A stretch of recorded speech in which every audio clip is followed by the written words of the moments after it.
Let me tell you about Adaze, sweet little Adaze. 6 years old, the kind of child everyone loved. Big brown eyes, gap-toothed smile, always laughing, always playing. She lived in Umawaka village with her parents, her father Obi, a school teacher, and her mother Chinwo, who sold vegetables at the market. They weren't rich, but they were comfortable, happy. A normal family in a normal village where nothing unusual ever happened. Until Adi's 6th birthday. The party was small, just family and a few children from the neighborhood. Chinwo had made rice and chicken. There was a cake chocolate, Adi's favorite. Balloons tied to the chairs. Everyone singing happy birthday while Adaze clapped her hands, her face glowing with joy. "Make a wish, my daughter," Obi said, holding the cake in front of her. Adaze closed her eyes tight, her small face scrunched in concentration. Then she blew out all 6 candles in one breath.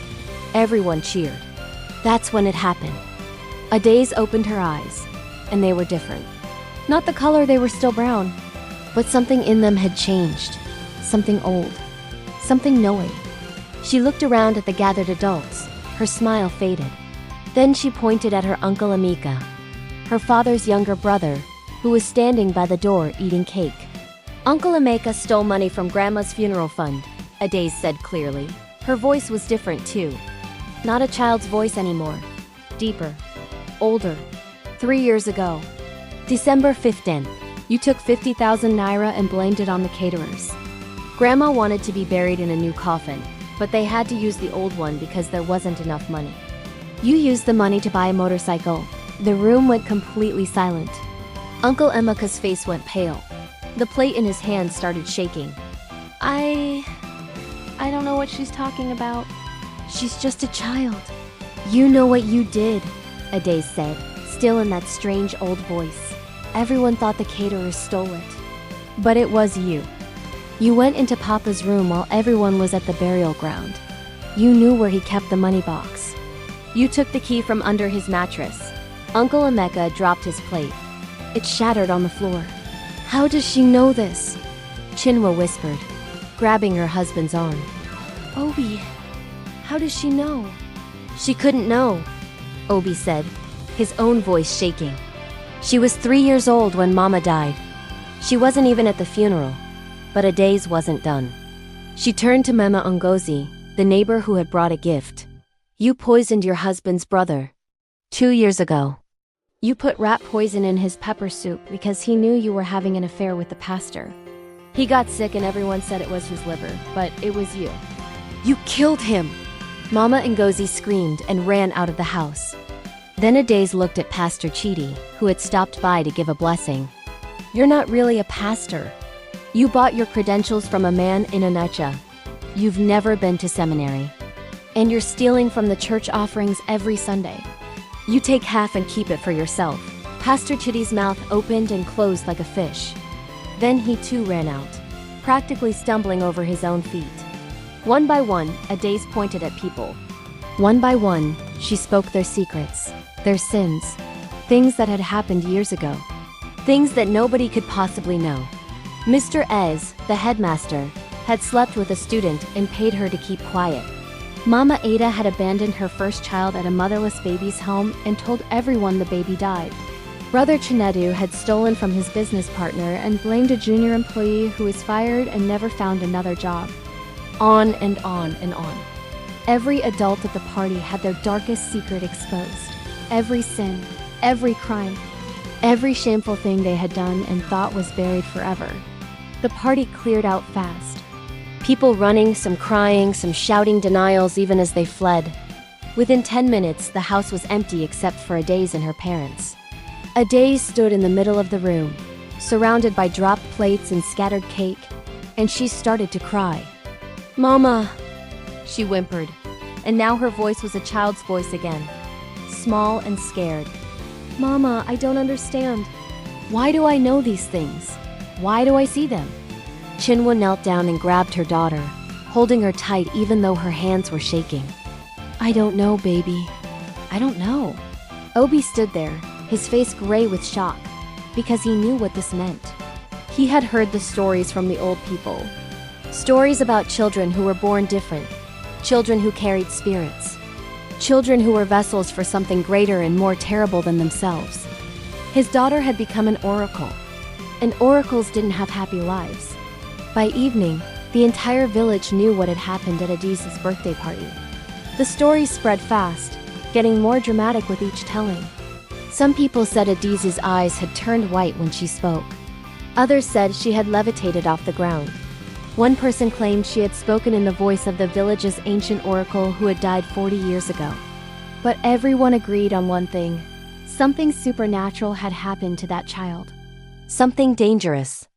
That girl is possessed, Mom Nkechi declared at the evening market. No normal child knows things like that. It's a demon. Her parents need to take her to a pastor for deliverance. Or maybe she's truly an oracle, old Baba Okonkwo said, shaking his head. My grandfather told me about this. Sometimes a child is chosen by the ancestors to speak truth, to bring hidden things to light. It's a blessing. A blessing? Mama Nkechi laughed harshly. Tell that to the people whose lives she just destroyed. You think Uncle Emeka will ever show his face in this village again? You think Pastor Chidi can keep his church after what she revealed? And that was the problem. Because Adaze hadn't just spoken secrets.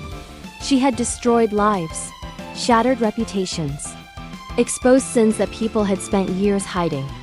Uncle Emeka packed his things that very night and left the village. No one knew where he went. His wife and children stayed behind, humiliated and confused. Pastor Chidi's church held an emergency meeting. The elders demanded to see his credentials. When he couldn't provide legitimate ones, they chased him out. Last anyone saw, he was walking down the road with just a small bag. His whole fake ministry collapsed in one afternoon. Mama Ngozi was arrested. The police exhumed her husband's brother's body. The autopsy confirmed poison.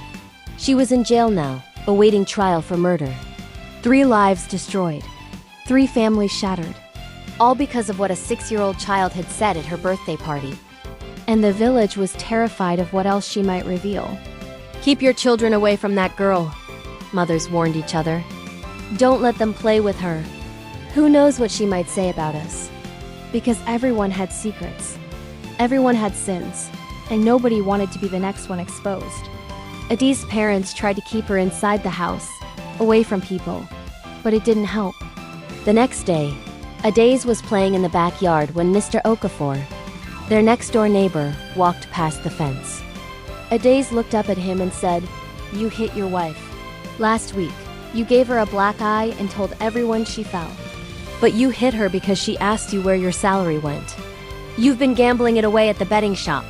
Mr. Okafor's face went red, then white. He hurried inside his house. That night, his wife packed her things and left him, taking their children. At church on Sunday, they went to a different church now, since Pastor Chidi was gone. Adaze stood up during testimony time. "Brother Ikenna," she said, pointing at the choir director, "you're stealing from your mother. She has dementia, and you're slowly moving her land titles into your name. You plan to sell her land and put her in a cheap care home, even though she has enough money for a good one. Your siblings don't know yet." The church erupted in chaos. Brother Ikenna tried to deny it, but his face told the truth. This kept happening. Every time Adaze saw someone, the secrets would pour out of her mouth like water from a broken dam. She couldn't stop it, couldn't control it. "Mama, make it stop," she would cry at night. "I don't want to know these things. I don't want to say them. But when I see people, the words just come out." Chinwe held her daughter and wept. What could she do? How could she help her child? The village turned against them. People stopped buying from Chinwe at the market. Obi's students' parents demanded he be transferred to another school. The neighbors whispered and pointed. "That family is cursed. That child is a demon. They should send her away before she destroys the whole village." 2 weeks after the birthday party, someone threw a stone through their window at night. Attached to it was a note. "Get rid of the demon child or we will." Obi and Chinweed made a decision. They would take Adaze to see the Dibia, the traditional healer who lived on the outskirts of the next village. Maybe he could explain what was happening. Maybe he could help. Maybe he could make it stop.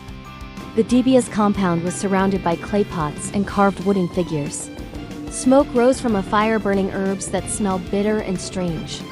The old man himself was ancient, so old his skin looked like dried leather, his eyes cloudy with age. But those eyes could still see. He looked at Adis and nodded slowly. "Bring her inside. Leave the parents outside." "But she's just a child," Chinwa protested. "She is not just anything," the Dibia said sharply. "And if you want answers, you will do as I say." They let Adas go inside the Dibia's hut alone. For 30 minutes, Obi and Chinwe waited outside, holding hands, praying, terrified. When the Dibia finally emerged with Adas, his face was grave. "Your daughter carries the spirit of Enini Azinma," he said. Obi's blood ran cold. "The oracle? The one who died 40 years ago?"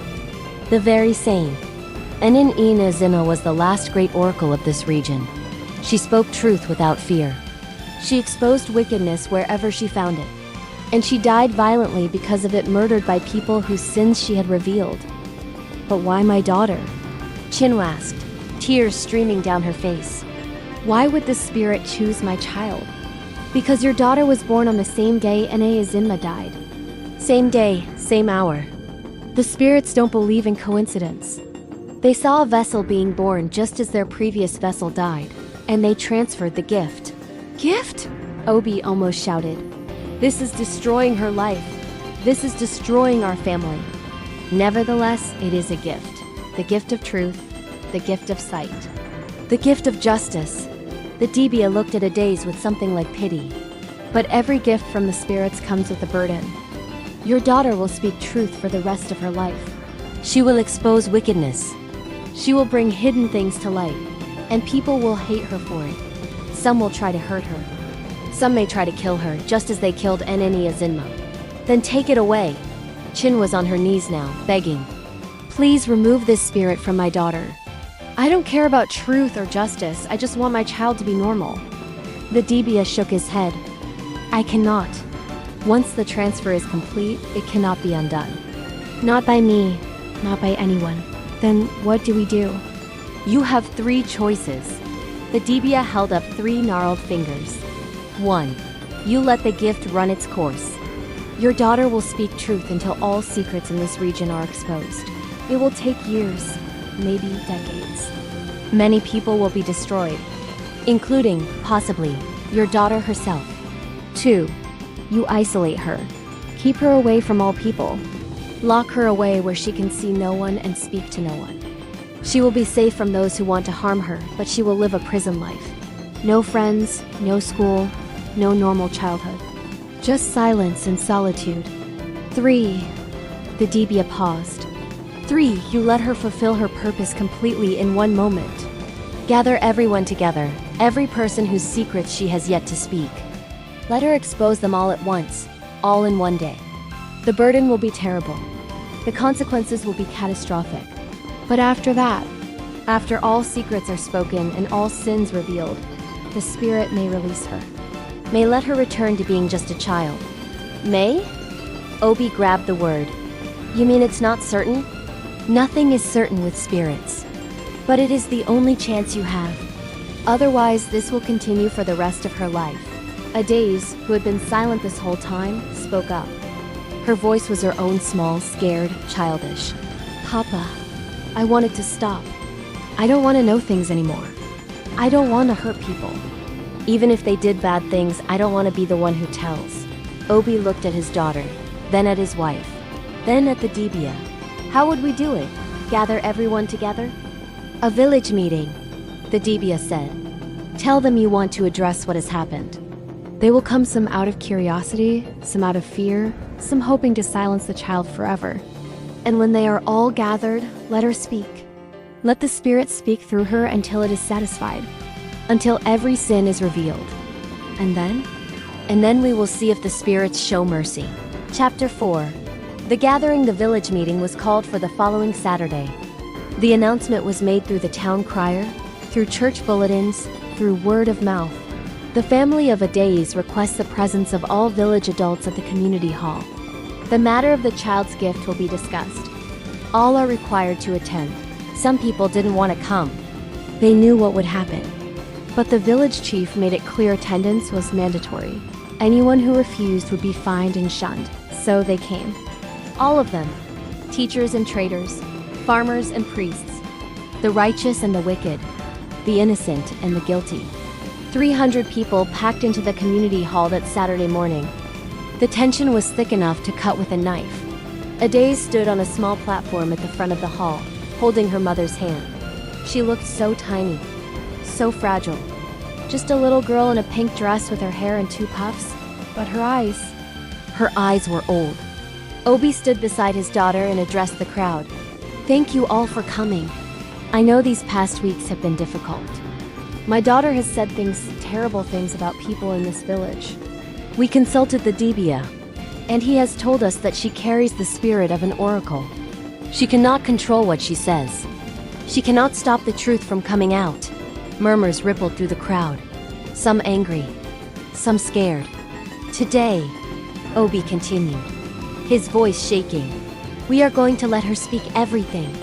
Every sin, every secret, every hidden wickedness. The Dibia says that if she reveals everything at once, the spirit may release her and let her be a normal child again. So that's what we're asking. Please just let her speak. Let her finish this.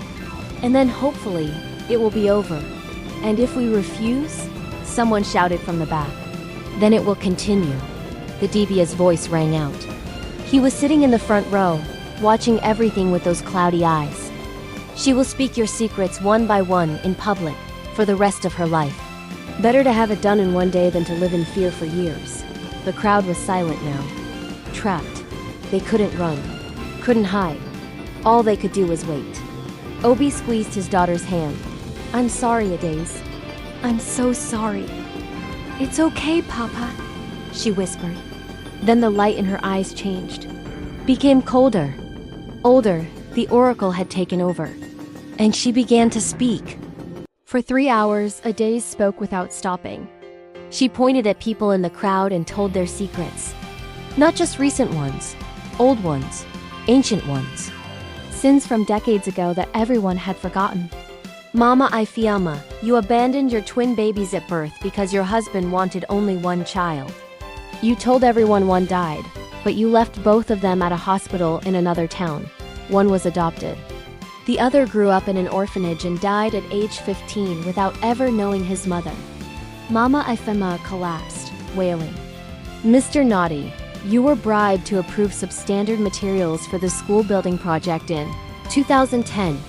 That's why the roof collapsed 2 years later and injured 6 children. One of them never walked properly again. You took 200,000 naira and let children get hurt. Mr. Naughty tried to run, but the crowd blocked the exits. Stay, they growled. Hear everything.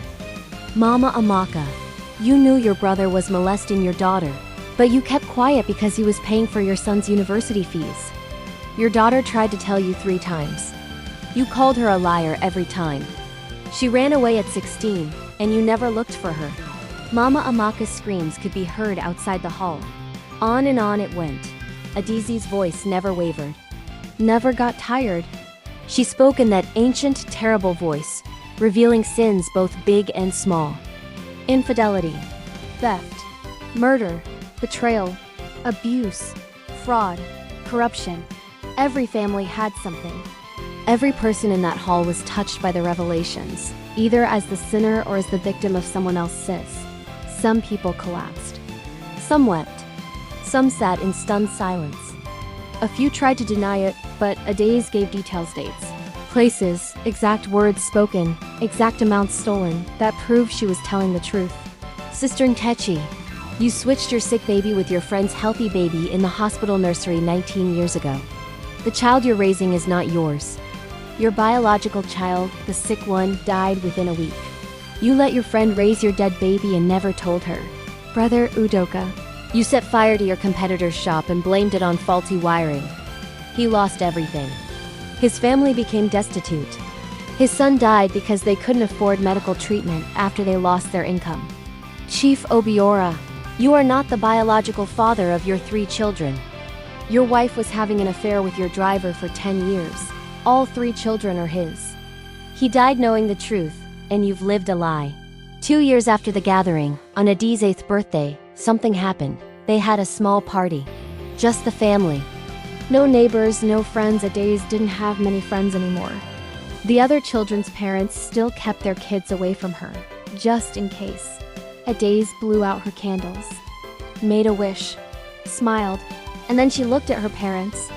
"Mama," she said, her voice still her own, but with a question in it. "Why didn't the oracle speak about you?" Or Papa. Everyone else in the village had secrets revealed, but not you two. Why? Chinwa's smile froze. "Because we're good people, my daughter. We haven't done anything wrong."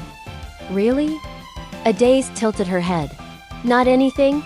But Adi's wasn't moving. She was staring at her parents with those big brown eyes, and something was shifting in her expression. Something like understanding, like pieces clicking into place. "The oracle didn't speak about you," Ade said slowly. "Not because you had no sins, but because the Dibia protected you. I remember now. I remember everything."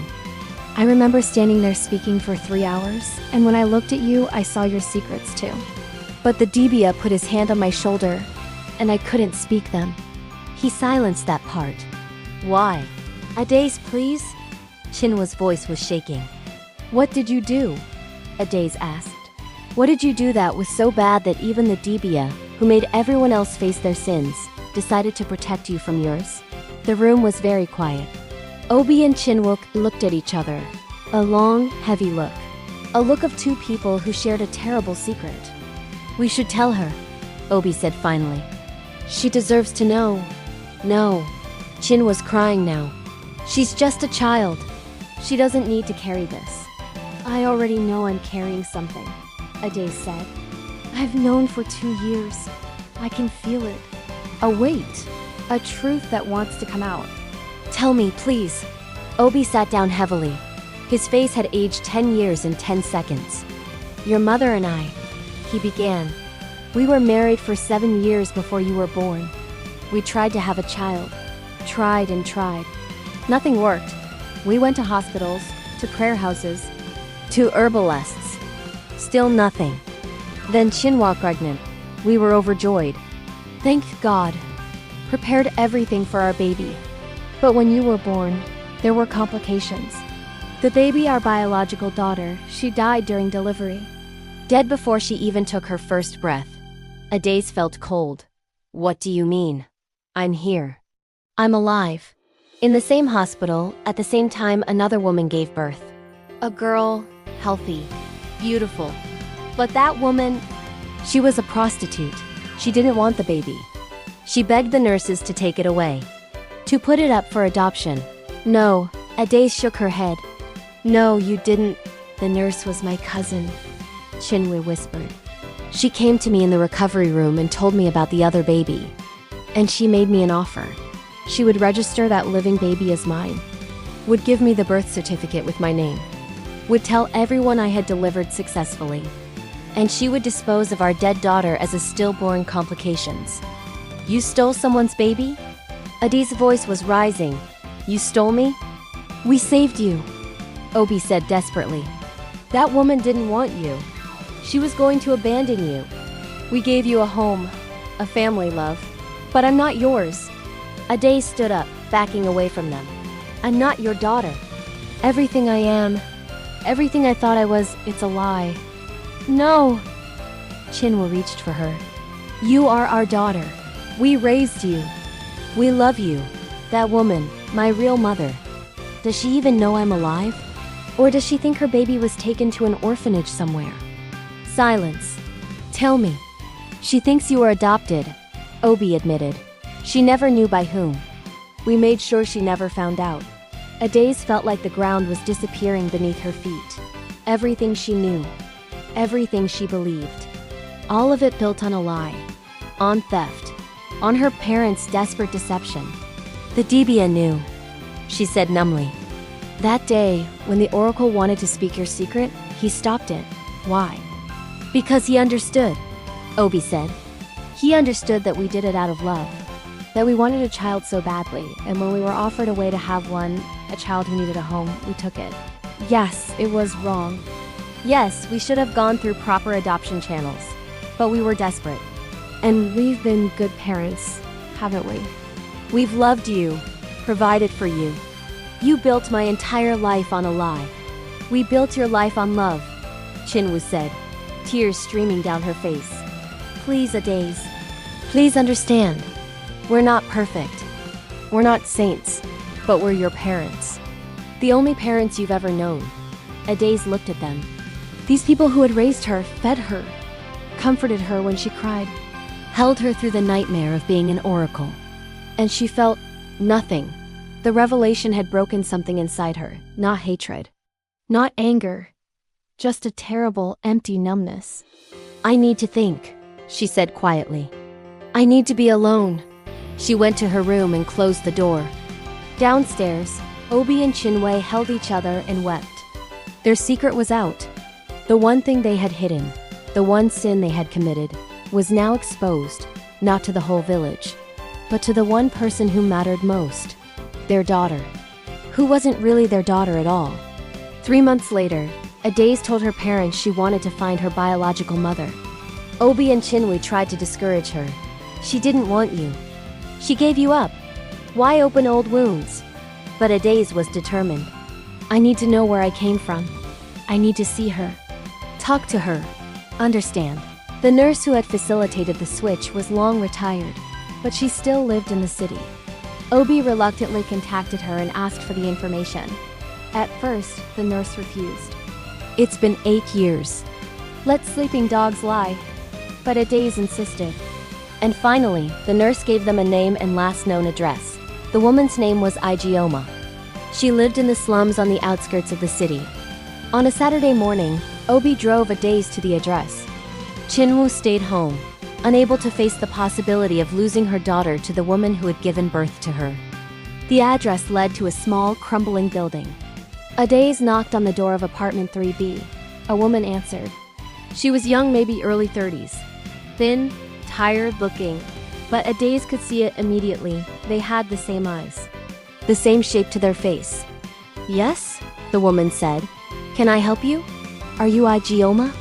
Who's asking? Adaze took a deep breath. My name is Adaze.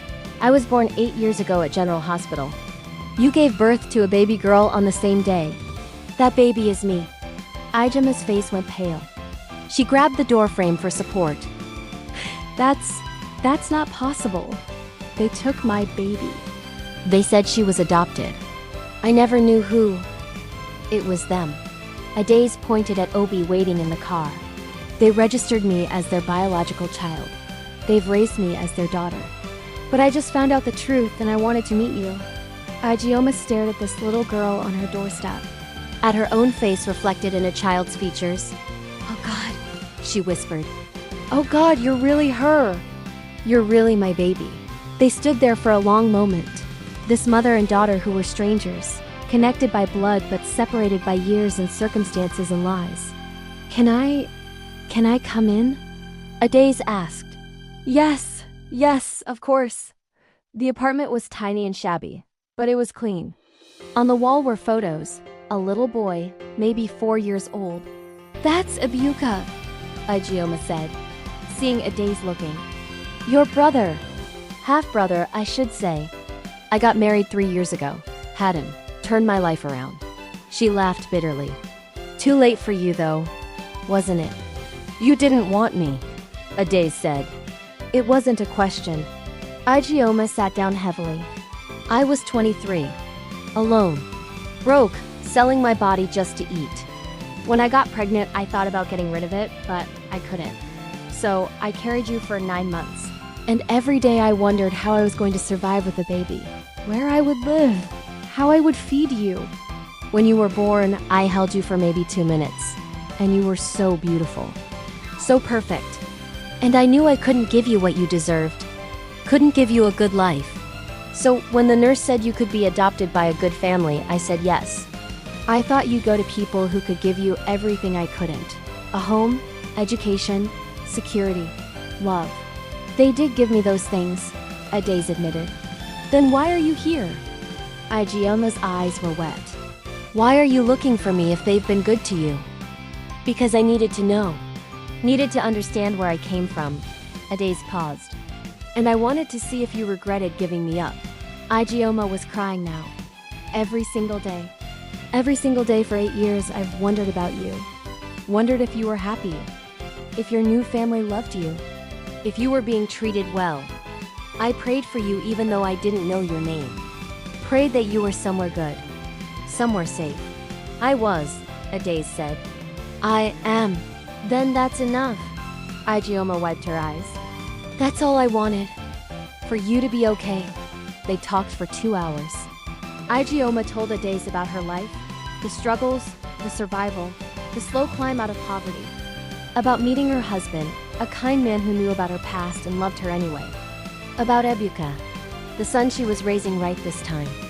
Adaze told her about growing up in the village. About her parents, the only parents she'd known. About the oracle and the terrible gift and the 3 hours that destroyed the village. You're special, Ijeoma said softly. I always knew you would be. When I held you those 2 minutes, I felt something. Like you were meant for something greater. When it was time to leave, Ijeoma walked Adaze to the door. Will you come back? Ijeoma asked. I'm not trying to replace your parents. They raised you. They earned that title. But maybe sometimes you could visit? Let me know how you're doing. Adaze thought about it. This woman wasn't her mother, not in any way that mattered. But she was the reason Adaze existed. The source. The beginning of the story. Yes, Adaze said. I'll come back. They hugged, a strange, tentative hug between 2 people trying to figure out what they were to each other. In the car on the way home, Obi asked, How do you feel? Adaze thought about that. I don't know. Confused? Sad, but also relieved, I think. I know the truth now. All of it. The whole story. Are you going to tell people? Obi's voice was tight with fear. About us. About how we got you.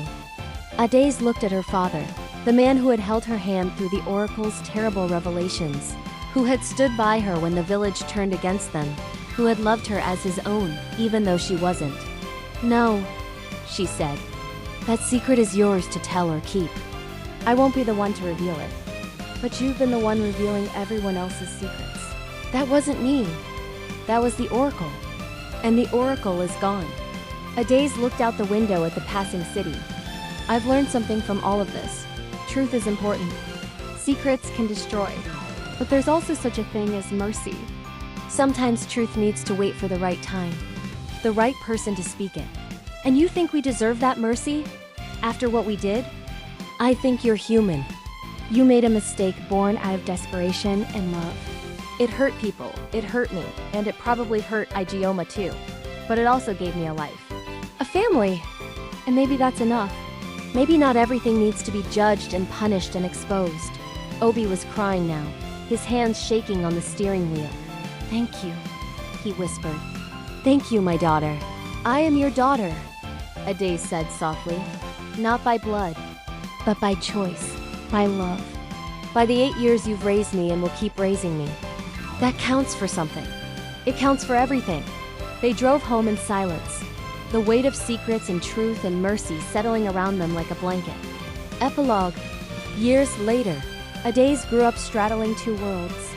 She visited Ijeoma and Ebuka once a month, building a relationship with her biological mother that was more like friendship than family. Ijeoma remarried a good man who treated Ebuka like his own and welcomed Adaze when she visited. But Adaze's real home remained with Obi and Chinwo.